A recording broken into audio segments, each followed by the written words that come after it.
Hello, good evening പ്രിയ പ്രേക്ഷകരെ. ജനകീയ വാർത്താ മണിക്കൂറിലേക്ക് പ്രിയ പ്രേക്ഷകർക്ക് സ്വാഗതം. നാടിന്റെ വിവിധ ഭാഗങ്ങളിൽ മനുഷ്യർ നേരിടുന്ന പ്രശ്നങ്ങൾ ചൂണ്ടിക്കാട്ടുകയും അതിന് പരിഹാരം തേടുകയുമാണ് ഈ വാർത്താ മണിക്കൂറിന്റെ ലക്ഷ്യം. ഒരു മാധ്യമം എന്ന നിലയിൽ 24-ന് കഴിയുന്നതിന്റെ പരമാവധി വാർത്താ ഇടപെടൽ ഈ വിഷയങ്ങളിൽ ഉണ്ടാകുമെന്ന് ഉറപ്പോടെ നമ്മൾ ആരംഭിക്കുന്നു. പൊതുജനം കഴുതയല്ല സാർ.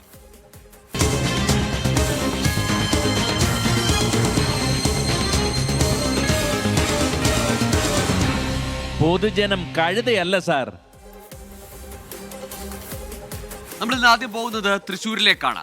ജൽജീവൻ മിഷൻ പദ്ധതിക്ക് വേണ്ടി വെട്ടിപ്പൊളിച്ച് റോഡ് നന്നാക്കാതെ ആയതോടെ ദുരിതത്തിലായിരിക്കുകയാണ് മുള്ളൂർക്കര സ്വദേശികൾ. 9-ാം വാർഡിലെ റോഡിന്റെ ശോചനീയാവസ്ഥ സംബന്ധിച്ച് നൽകാത്ത പരാതികളോ മുട്ടാത്ത വാതിലുകളോ ഇല്ല. വിഷയത്തിൽ അധികൃതർ സ്വീകരിക്കുന്ന അനങ്ങാപ്പാറ നയത്തിനെതിരെ പ്രതിഷേധം ശക്തമാക്കുകയാണ് മുള്ളൂർക്കര നിവാസികൾ. ആശ്വാസമാകുമെന്ന് കരുതിയ പദ്ധതി, പക്ഷേ അത് യാഥാർത്ഥ്യമായപ്പോൾ അക്ഷരാർത്ഥത്തിൽ ദുരിതത്തിലായ നാടാണിത്. 250-ലേറെ കുടുംബങ്ങളാണ് ആ ദുരിതം പേറി ഇവിടെ കഴിയുന്നത്. 9-ാം വാർഡിലെ കോളനി റോഡാകെ പൊട്ടിപ്പൊളിഞ്ഞ് പോയെന്നേ,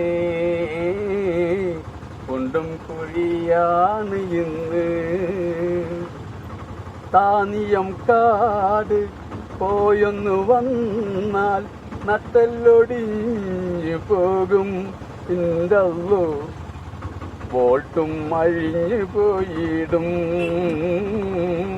നട്ടും അഴിഞ്ഞു പോയിടും. ഹലോ, എൻ്റെ പേര് മുഹമ്മദ് കോയ എന്നാണ്. എല്ലാവരും കോയക്ക എന്നാണ് വിളിക്കുക. ഞാൻ ഈ റോഡിലൂടെ സ്ഥിരം യാത്ര ചെയ്യുന്ന ഒരാളാണ്, അതായത് ആളുകളെ കൊണ്ടുപോകുന്ന ഒരാളാണ്. റോഡിൻ്റെ സ്ഥിതി ഇതാണ്. ഈ പോകുന്ന റോഡിൻ്റെ സ്ഥിതി കണ്ടാലറിയാം. വളരെ അപകടകരമായ യാത്രയാണ് ശരിക്കും ഈ വഴി കൂടെ പോകുമ്പോൾ. കാരണം വണ്ടി കുലുങ്ങാതെ ഒരിക്കലും ഈ റോഡിൽ കൂടെ പോകാൻ പറ്റില്ല. യാത്രക്കാർ പലരും പല അസുഖമുള്ളവരാണ്. നടുവേദന, ഗർഭിണികൾ, അങ്ങനെ ഒരുപാട് പേര് ഈ റോഡിലൂടെ പോകാറുണ്ട്. എന്നോട് പറയാറുണ്ട്, ഇത് കോയക്ക 10 മാസം തികയില്ല, ചിലപ്പോൾ 8-ാം മാസം പ്രസവിക്കും. എന്താണ് ഈ റോഡിൻ്റെ അവസ്ഥ ഇങ്ങനെ? എന്താണ് ഇങ്ങനെയൊക്കെ ഇവർ ഈ റോഡ് നേരാക്കാത്തത് പഞ്ചായത്ത്?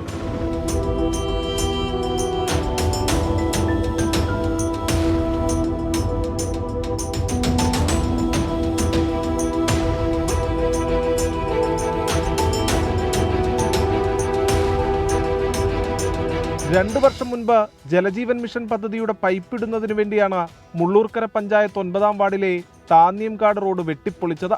പിന്നീട് റോഡ് നന്നാക്കാനുള്ള ഒരു നടപടിയും ഉണ്ടായില്ല.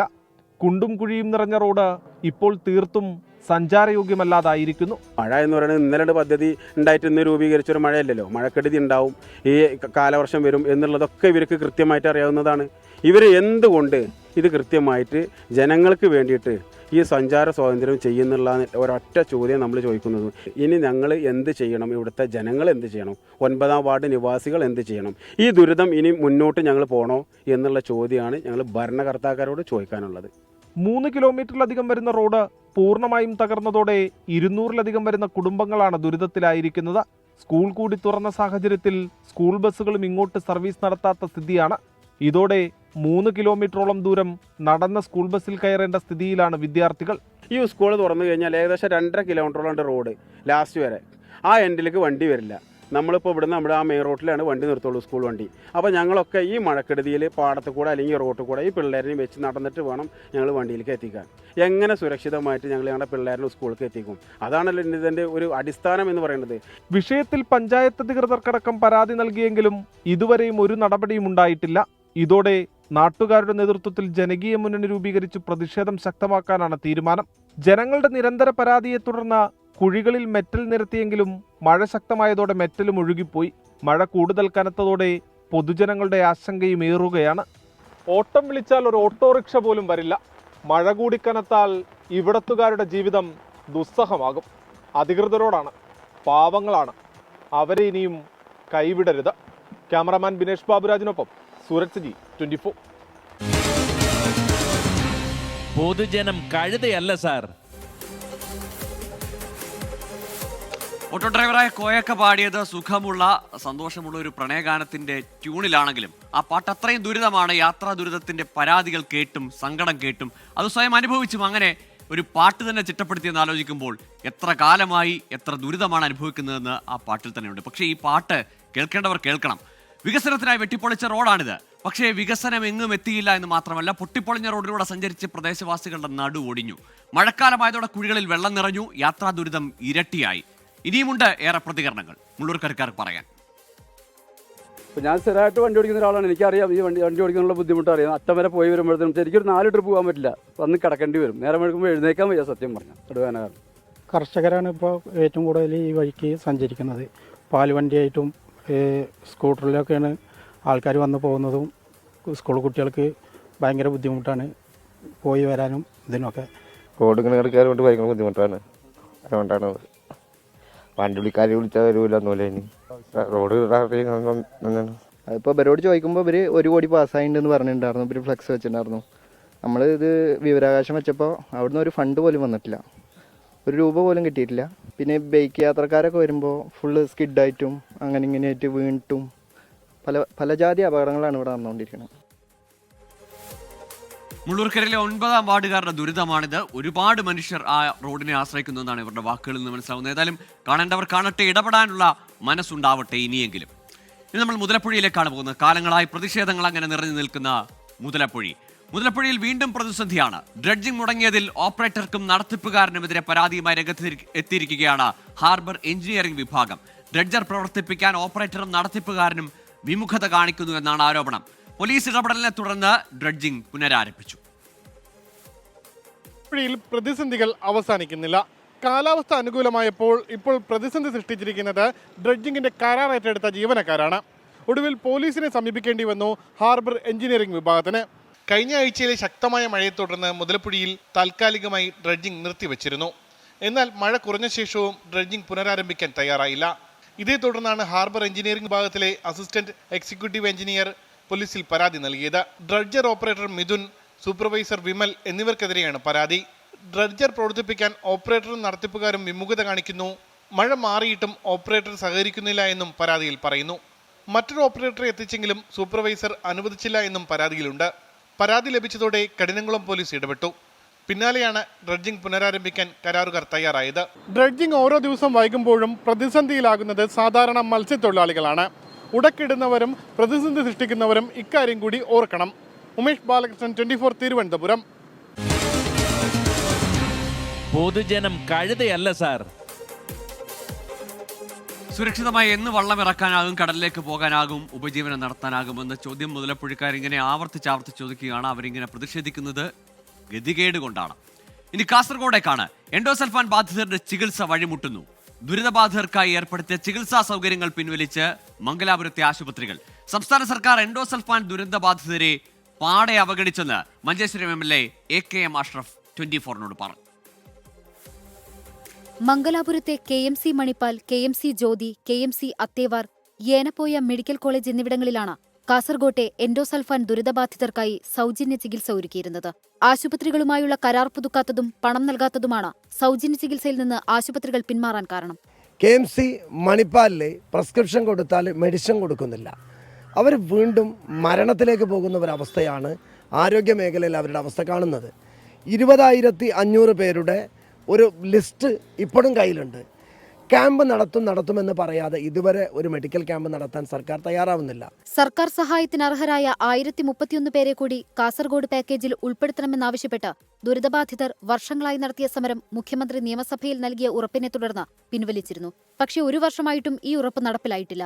ഇതേക്കുറിച്ച് ജില്ലാ ഭരണകൂടത്തിന് സർക്കാർ നിർദ്ദേശം ലഭിച്ചിട്ടില്ലെന്നാണ് ഉദ്യോഗസ്ഥരുടെ വിശദീകരണം. ജില്ലയിൽ 20,000-ഓളം പേർ ചികിത്സാ സഹായം കാത്ത് കഴിയുന്നുണ്ടെങ്കിലും മെഡിക്കൽ ക്യാമ്പ് നടത്താത്തത് പ്രതിസന്ധിയാവുന്നുണ്ട്. സെലയോഗം വിളിക്കാൻ ആവശ്യപ്പെട്ടിട്ടും മന്ത്രി PA മുഹമ്മദ് റിയാസ് എൻഡോസൾഫാൻ ദുരിതബാധിതരോട് മുഖം തിരിക്കുകയാണെന്ന് AKM അഷ്റഫ് MLA കുറ്റപ്പെടുത്തി. 24 കാസർഗോഡ്. തലമുറകളായി പേർന്ന ദുരിതമാണ്. പലതവണ സെക്രട്ടേറിയറ്റിന് മുന്നിലടക്കം പല സമരയാത്രകളും, നിരാഹാര സമരമടക്കം വലിയ പ്രതിഷേധങ്ങളൊക്കെ നടത്തി. അത് ഈ പറഞ്ഞതുപോലെ ഈ ചികിത്സയ്ക്കെങ്കിലുമുള്ള സൗകര്യങ്ങൾ സർക്കാരിൻ്റെ ഭാഗത്തു നിന്ന് ഉണ്ടായിരുന്നതാണ്. അത് നഷ്ടപ്പെടുകയാണ്. പല സഹായങ്ങളിലും വാഗ്ദാനങ്ങളിലൊക്കെ വഞ്ചിക്കപ്പെട്ടവരാണ് ഈ എൻഡോസൾഫാൻ ദുരിതബാധിതർ. അടിയന്തരമായ ഇടപെടലാണ് അവർ ആവശ്യപ്പെടുന്നത്. പാലക്കാട് കൊഴിഞ്ഞാമ്പാറയിൽ റോഡിലെ കുഴിയിൽ വീണ് വീട്ടമ്മ മരിച്ച സംഭവത്തിൽ പ്രതിഷേധം ശക്തം. കോൺഗ്രസ് BJP പ്രവർത്തകർ കൊഴിഞ്ഞാമ്പാറയിൽ അന്തർ സംസ്ഥാന പാത ഉപരോധിച്ചു. ഇന്നലെയാണ് പഴനിയാർ പാളയം ലൈബ്രറി സ്ട്രീറ്റിൽ ജയന്തി മാർട്ടിൻ അപകടത്തിൽ മരിച്ചത്. 1 വർഷത്തിനിടെ കുഴിയിൽ വീണുണ്ടായ അപകടത്തിൽ ഇവിടെ 4 പേരാണ് മരിച്ചത്. കൊഴിഞ്ഞാമ്പാറ സ്കൂളിന് മുന്നിലെ കുഴിയിൽപ്പെട്ട ഇരുചക്ര വാഹനത്തിൽ നിന്ന് വീണ ജയന്തി മാർട്ടിന്റെ ശരീരത്തിലൂടെ ചരക്ക് ലോറി കയറിയിറങ്ങുകയായിരുന്നു. ടയറുകൾക്കിടയിൽ കുടുങ്ങിയ മൃതദേഹം ഏറെ ബുദ്ധിമുട്ടിയാണ് പുറത്തെടുത്തത്. റോഡിലെ കുഴി സംബന്ധിച്ച് പലതവണ പരാതിപ്പെട്ടിട്ടും നടപടിയുണ്ടാകാതെ പോയെന്ന് നാട്ടുകാർ പറയുന്നു.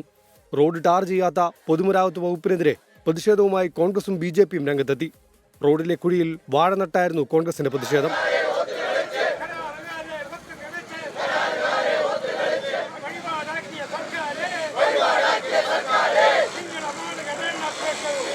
ദേശീയപാതയുടെ ക്രെഡിറ്റ് എടുക്കാൻ പോകുന്ന പൊതുമരാമത്ത് മന്ത്രി മുഹമ്മദ് റിയാസ് സ്വന്തം റോഡിലെ കുഴികളെങ്കിലും അടയ്ക്കാൻ ശ്രമിക്കണമെന്ന് BJPയുടെ പരിഹാസം.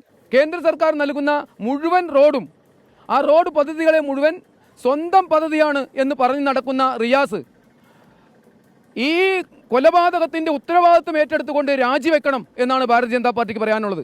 ഇരട്ടക്കുളം മുതൽ ഗോപാലപുരം വരെയുള്ള 12 കിലോമീറ്റർ ദൂരം പൂർണ്ണമായും തകർന്ന നിലയിലാണ്. കുണ്ടിലും കുഴിയിലും വീണ അപകടത്തിൽ ഇതുവരെ 4 പേർക്ക് ജീവൻ നഷ്ടമായി. റോഡ് പുനർനിർമ്മിക്കുന്നതിന് ടെൻഡർ നടപടികൾ ഉൾപ്പെടെ പൂർത്തിയായെങ്കിലും ഇതുവരെയും നിർമ്മാണ പ്രവർത്തികൾ മാത്രം ആരംഭിച്ചിട്ടില്ല. 24 പാലക്കാട്.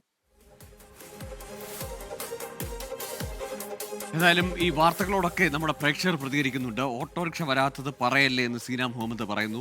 ഓട്ടോ ഓടിച്ച് അരി വാങ്ങുന്നവരാണ് ഒരു പ്രാവശ്യം ഇത്തരത്തിലൊരു റോഡിലൂടെ നമ്മൾ മുമ്പ് മുള്ളൂർക്കരയിലെ റോഡിന്റെ ദുരവസ്ഥ കാണിച്ചതാണ്. ഓട്ടോറിക്ഷ ചേട്ടന്റെ കോയക്കയുടെ പാട്ട് കേൾപ്പിച്ചതാണ്. 5000 രൂപയെങ്കിലും ആ ഓട്ടോ സർവീസ് ചെയ്യാൻ വേണ്ടി വരും. അതായത് ആ ദുരിതമാണ് ആ കോയക്കെ കൊണ്ട് അങ്ങനെ ഒരു പാട്ട് പാടിപ്പിച്ചത്. അങ്ങനെയെങ്കിലും ഈ അധികാരികൾ ഇടപെടലിലേക്ക് പോകട്ടെ എന്നത് ഇവരുടെയൊക്കെ ദുരിതം കണ്ടില്ല. ആരുടെ ദുരിതമാണ്? ഇവരെയൊക്കെ അവഗണിച്ചാൽ ഇനി ആരെയാണ് സർക്കാർ പരിഗണിക്കുക എന്ന ചോദ്യം അടക്കം ഉയരുന്നുണ്ട്. അതുതന്നെയാണ് എൻഡോസൾഫാൻ ദുരിതബാധിതരും ചോദിക്കുന്നത്. എന്നാണ് ഞങ്ങൾക്ക് ഒരു പരിഹാരം അല്ലെങ്കിൽ പരിഗണന ലഭിക്കുക എന്ന്. ഇപ്പോൾ കോഴിക്കോട് നിന്ന് വരുന്ന ഒരു വാർത്തയിലേക്കാണ്. വിദ്യാർത്ഥിനിയോട് ലൈംഗികാതിക്രമം കാട്ടിയ ഫിസിയോതെറാപ്പിസ്റ്റ് അറസ്റ്റിൽ. ഇടുക്കി മേരിഗിരി സ്വദേശി പൂവത്താടിക്കുന്നിൽ വീട്ടിൽ ഷിൻഡോ തോമസ് ആണ് പിടിയിലായത്. മിഥില ബാലനുണ്ട് കോഴിക്കോട് നിന്ന് വിശദാംശങ്ങളുമായി. മിഥില, എന്നായിരുന്നു ഈ സംഭവം? ഏത് സ്ഥാപനത്തിൽ, എവിടെ വെച്ച്? ഗോകുൽ, ഇന്നലെയാണ് ഈ ഒരു കേസിന് ആസ്പദമായ സംഭവം നടന്നത്. എരഞ്ഞിപ്പാലത്തെ ഒരു സ്ഥാപനത്തിൽ വെച്ചാണ്. അവിടെ എത്തിയ വിദ്യാർത്ഥിനിയോട് മോശം രീതിയിൽ പെരുമാറുകയായിരുന്നു. ഈ വിദ്യാർത്ഥിനി തന്നെയാണ് നടക്കാവ് പോലീസിൽ പരാതി നൽകിയത്. നടക്കാവ് പോലീസിൽ നൽകിയ പരാതിയുടെ അടിസ്ഥാനത്തിലാണ് ഇത്തരത്തിൽ പ്രതിയുടെ അറസ്റ്റ് രേഖപ്പെടുത്തിയത്. ഇടുക്കി സ്വദേശിയാണ്. ഇടുക്കി മേരിഗിരി സ്വദേശി പൂവത്താടിക്കുന്നിൽ വീട്ടിൽ ഷിൻഡോ തോമസിനെയാണ് നടക്കാവ് പോലീസ് പിടികൂടിയിട്ടുള്ളത്. ഗോകുൽ. ശരി, മിഥില ബാലനാണ് വിശദാംശങ്ങൾ നൽകിയത്. കോഴിക്കോടാണ് വിദ്യാർത്ഥിനിയോട് ലൈംഗികാതിക്രമം കാട്ടിയ ഫിസിയോതെറാപ്പിസ്റ്റ് അറസ്റ്റിലായിരിക്കുന്നത്. മറ്റൊരു റിപ്പോർട്ടിലേക്ക്. സൗകര്യമില്ല, സുരക്ഷയില്ല, പക്ഷെ ചാർജ് വർദ്ധിപ്പിച്ചു. പറഞ്ഞു വരുന്നത് തിരുവനന്തപുരം ഡിവിഷനിലെ റെയിൽവേ സ്റ്റേഷനുകളിലെ പാർക്കിംഗ് ഫീസ് വർധനയുടെ കാര്യമാണ്. ഇരുചക്ര വാഹനങ്ങൾക്കുൾപ്പെടെ ഇരട്ടിയിലധികം തുകയാണ് വർദ്ധിപ്പിച്ചത്. ഇതോടെ പരാതിയുമായി യാത്രക്കാർ രംഗത്തെത്തിയിരിക്കുകയാണ്. ഫീസ് വർധനയിൽ വലിയ തിരിച്ചടി ഉണ്ടാകുന്നത് ദീർഘദൂര യാത്രക്കാർക്കാണ്. ഭീമമായ തുക ഈടാക്കുമ്പോഴും ഇവിടെ ഒന്നും യാതൊരു അടിസ്ഥാന സൗകര്യവുമില്ലെന്ന പരാതിയാണ് യാത്രക്കാർ ഉന്നയിക്കുന്നത്. തിരുവനന്തപുരം ഡിവിഷനിലെ എല്ലാ റെയിൽവേ സ്റ്റേഷനുകളിലെയും പുതിയ പാർക്കിംഗ് നിരക്ക് കേട്ടാൽ ഒന്ന് കണ്ണുതള്ളും. ഒറ്റയടിക്ക് കൂട്ടിയത് 20 മുതൽ 30% വരെയാണ്. ഇരുചക്ര വാഹനം 24 മണിക്കൂറിലേക്ക് നൽകേണ്ടത് മുൻപത്തേക്കാളും ഇരട്ടി തുക. മന്ത്ലി ഫീസ് ഇനത്തിലും വർധനയുണ്ടായിട്ടുണ്ട്. ഇത് വലിയ പരാതിക്കും ഇടയാക്കുന്നുണ്ട്.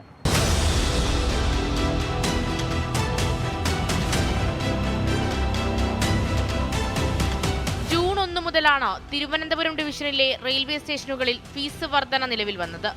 24 മണിക്കൂറിലേക്ക് ഇരുചക്ര വാഹനം പാർക്ക് ചെയ്യുന്നതിനുണ്ടായിരുന്ന 15 രൂപ 30 രൂപയായി വർദ്ധിച്ചു. 4 ചക്രവാഹനങ്ങൾക്കും ഓട്ടോകൾക്കുമടക്കം ഫീസിനത്തിൽ വർദ്ധിച്ചത് 50-ലധികം രൂപ. ദീർഘദൂര യാത്രക്കാർ ആശ്രയിച്ചിരുന്ന ഇരുചക്ര വാഹനങ്ങളുടെ മാസ നിരക്കിൽ 400 രൂപയുടെ വർധനയാണ് ഉണ്ടായത്. പ്രധാന സ്റ്റേഷനുകളിലെ പ്രീമിയം പാർക്കിംഗ് നിരക്കും കൂട്ടിയിട്ടുണ്ട്. സത്യം പറഞ്ഞാൽ കൊള്ളയാണ്.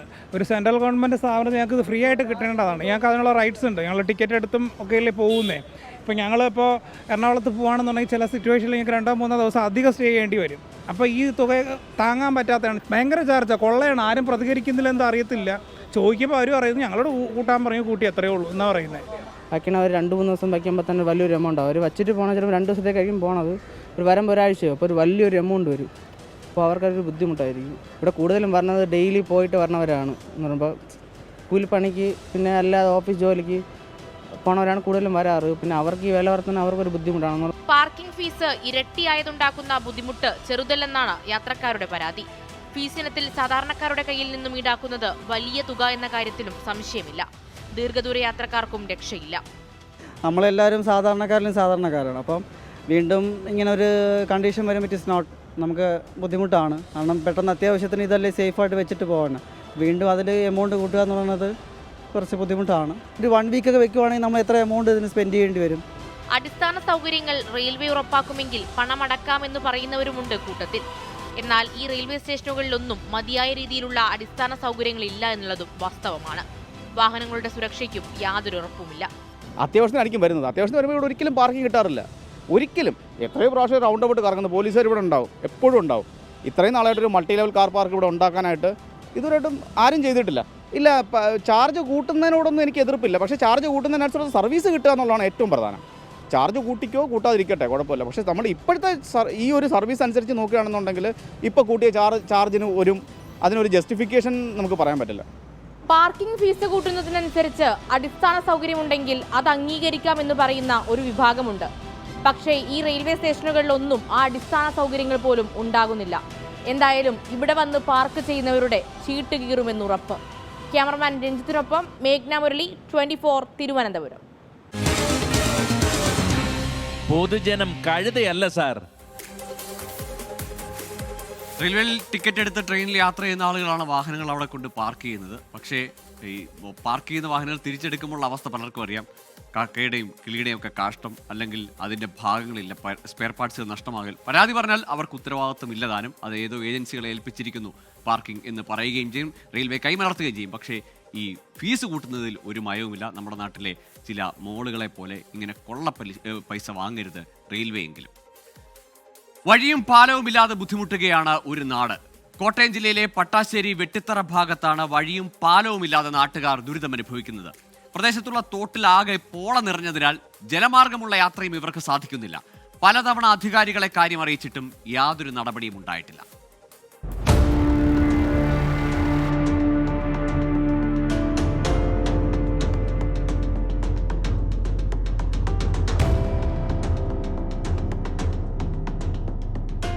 കുറിച്ചി പഞ്ചായത്തിലെ പാട്ടാശ്ശേരി കോട്ടയം നഗരസഭയിലെ വെട്ടിത്തറ ഒരു തോടിന് അപ്പുറവും ഇപ്പുറവുമുള്ള ഈ നാട്ടിലെ ജനങ്ങൾ അനുഭവിക്കുന്ന ദുരിതം കുറച്ചൊന്നുമല്ല.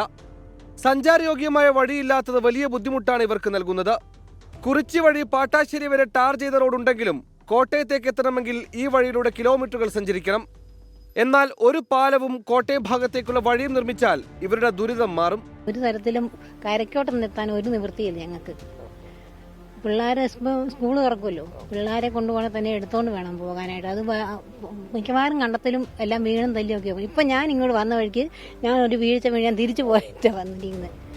ഞങ്ങൾ ഒരുപാട് പ്രാവശ്യം ഓരോ പേപ്പർ ഒപ്പിട്ട് പറയുന്നതിനും അതിനൊക്കെ അനുസരിച്ച് ഒപ്പിട്ട് കൊടുത്തും എല്ലാം റെഡിയാക്കി കൊടുക്കുന്നു. ഞങ്ങളുടെ ഭാഗത്തുനിന്ന് എല്ലാം ചെയ്തു കൊടുക്കുന്നുണ്ട്. പക്ഷേ ഇതിന് ഒരു പ്രതികരണവും ഇല്ല. റോഡ് മാർഗമുള്ള സഞ്ചാരം ഇവർക്ക് വലിയ ബുദ്ധിമുട്ടാണ്. അപ്പർ കുട്ടനാടൻ മേഖലയായതിനാൽ വള്ളത്തിലും ബോട്ടിലും ഇവിടെ എത്താൻ സാധിക്കും. എന്നാൽ ആകെയുള്ള തോട് പോള നിറഞ്ഞ് ഉപയോഗിക്കാൻ സാധിക്കാത്ത അവസ്ഥയിലാണ്. തോട് വൃത്തിയാക്കുന്ന കാര്യത്തിൽ പോലും യാതൊരു നടപടിയും ഉണ്ടായിട്ടില്ല. എല്ലാ വർഷങ്ങളിലും ഓരോരുത്തരും ഇത് വിളിച്ച് പറഞ്ഞ് നമ്മളിവിടെ ഒപ്പിടിച്ച് കൊടുക്കുകയും പല പ്രാവശ്യം ആവർത്തി ചെയ്ത്. അപ്പോൾ നമുക്ക് അത്യാവശ്യം ഇതുണ്ട്, മൊത്തം പോളം കയറി കിടക്കാം, തിങ്ങി കിടക്കാം, കടകൾ കയറി നമുക്കൊരു നിവൃത്തിയില്ല. അങ്ങോട്ടൊന്നും കിടക്കാൻ പോലും ഉള്ള അവസ്ഥ ഇല്ലാത്ത അവസ്ഥ കിടക്കുന്നത് മൊത്തം. നമുക്ക് അത്യാവശ്യം വെള്ളത്തെ പോകണ തന്നെ നിവൃത്തിയില്ല. അത്യാവശ്യം ഒരാളെ എന്തെങ്കിലും മേലാഴി വന്നിരുന്ന് കൊണ്ടുപോകാൻ പോലും നിവൃത്തിയില്ല കിടക്കണം. 60ഓളം കുടുംബങ്ങൾ ഇവിടെ താമസിക്കുന്നുണ്ട്. മഴക്കാലമായതോടെ വീടുകളിലും മറ്റും വെള്ളം കയറുന്നുമുണ്ട്. ഇതോടെ ഈ പ്രദേശം പൂർണ്ണമായും ഒറ്റപ്പെടുന്ന അവസ്ഥയിലാണ്. കോട്ടയം നഗരസഭയുടെയും കുറിച്ചി പഞ്ചായത്തിന്റെയും അതിർത്തി പ്രദേശമാണിത്. അതിനാൽ പല പദ്ധതികളും ഇവിടേക്ക് എത്തുന്നില്ലെന്നും പരാതിയുണ്ട്. പാട്ടാശ്ശേരിയും വെട്ടത്തറയും തമ്മിൽ ബന്ധിപ്പിക്കാൻ നാട്ടുകാർ പണിതൊരു പാലമാണിത്. ഇവിടെ നല്ലൊരു പാലം പണിയാൻ പോലും ബന്ധപ്പെട്ടവർ തയ്യാറായിട്ടില്ല. തെരഞ്ഞെടുപ്പ് അടുത്തു നിൽക്കുന്ന കാലത്തെങ്കിലും ഇവർ പ്രതീക്ഷിക്കുന്നുണ്ട് വഴിയും പാലവുമല്ല. കോട്ടയത്ത് നിന്ന് അരുൺ നീണ്ടൂരിനൊപ്പം ടോബി ജോൺസൺ, 24. പൊതുജനം കഴുതയല്ല സാർ.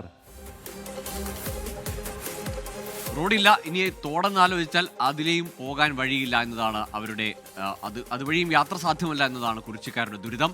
മഴക്കാലമാണ്. അപ്പർ കുട്ടനാട്ടിലെ പല മേഖലകളിലും ഇനിയും വെള്ളമുയരും. അങ്ങനെയൊരു സാഹചര്യത്തിൽ വള്ളത്തിൽ എങ്ങനെ മറുകരയെത്താൻ സാധിക്കുമെന്നാണ് അവർ ചോദിക്കുന്നത്. കൂടുതൽ ചോദ്യങ്ങൾ ഉയരുകയാണ് കുറിച്ചിയിൽ നിന്ന്.